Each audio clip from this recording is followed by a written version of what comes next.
O Dduw Cariad a Thrigaredd. Dewn atad ar Ddydd Gwyl Nawddsant Cariadon. Hofiwn heddiw Santes Dwynwen, a sut y bydd i ymgysegru bywyd yn llwyr i'r wasanaeth ar Ynys Llanddwyn, a'r modd bu iddi ddewis rhwng cariad daearol a gariad du. Fe gefnodd ar meilon mwyn dilyn dalwad, a phan grwydrodd i berfedd y goedwig a'i chalon ar chwâl, gweddïodd arnat i'w rhyddhau o'i serch. Yn Ddydd Gariad, atebais digweddi ac anfon angel, a trwy i bywyd ei bychedd, dysgwn mai ti yw ffynhonnell gwir gariad.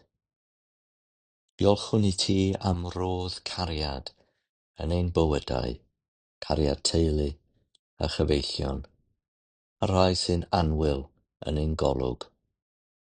Bendithio bob perthynas a thras, fel y gallem garu'n gilydd o'r galon, nid mewn gair yn unig, ond mewn gweithred a gwirionedd.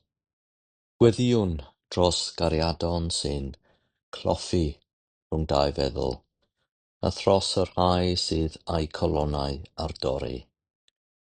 Gysur â hwy a gariad du, sy'n fwy cadarn na chariad dynol. I'r rhai sy'n unig, teuna dy adain dirion drostynt. O arglwydd, cynorthwyo i ni gofio nad peth gwamal na sentimental yw dy gariad du, ond cariad sydd yn dioddef, yn wynebu ac yn goresgyn pob peth. Dysg i ni adlewyrchu'r cariad hwnnw yn ein perthynas a'n gilydd ac â thi, fel y rhoddais dy unig anedig fab, fel na choller pwy bynnag a gredo ynddo.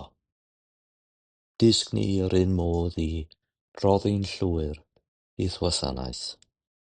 Cryfha ein hymrwymiad i droedio yn ôl traed dy fab Iesu, gan wybod fod gennym fuddugoliaeth lwyr trwy'r hwn yn carodd ni.